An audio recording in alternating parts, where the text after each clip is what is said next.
Right, this is the veg patch at the moment. We've grown some really healthy veg, organic with no pesticides, no living chemicals or any rubbish. It's all garden compost that we've got together over the last year, and grass clippings, etc.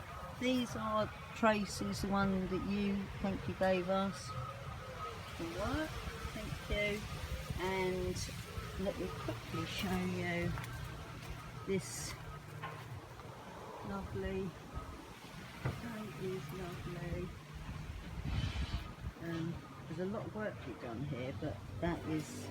Oh, and I need to plant that in soon. So let me quickly show you this new garden that Phil has recently put in.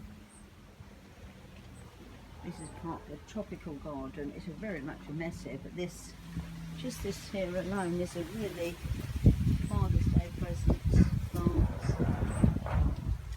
Plants, potatoes, and these lovely ones here that Phil bought me. These were bought Phil. So basically we're just tidying up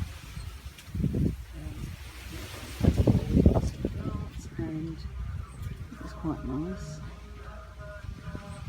And these are what Linda, thank you, we got us. They grow nicely. So,